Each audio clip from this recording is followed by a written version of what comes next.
Friends, আজকে আমি আবার একটা নতুন ব্লগ আপনাদের মাঝে শেয়ার করতে চলে এসেছি। আজকে আমার ছেলে দারাজ থেকে এই পার্সেলটা অর্ডার করে নিয়ে এসছে।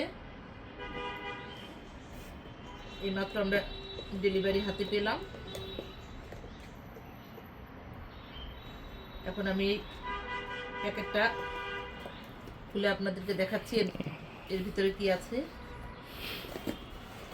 এ দেখেন, আমাদের খরগোশটাও দেখেন দেখার জন্য উৎসুক হয়ে আছে। দেখেন কি করছে ও, দেখেন কি ও খাওয়ার জন্য কি করছে, প্যাকেটটা খেয়ে ফেলছে।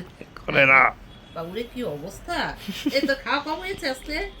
হ্যাঁ, যাই হোক, এই যে আমরা দারাজ থেকে অর্ডার করে নিয়ে এসেছি পাস্তা।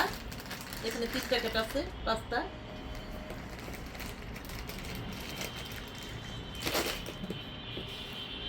আর একটা গ্লাস ক্লিনার নিয়ে এসেছি, এটা চশমার গ্লাস ক্লিন করার জন্য এই স্প্রেটা। এই ছিল আজকের মতো আমার ব্লগ। আপনারা চাইলে নিতে পারেন। আবার দেখা হবে অন্য কোনো ব্লগে। সে পর্যন্ত সবাই ভালো থাকবেন।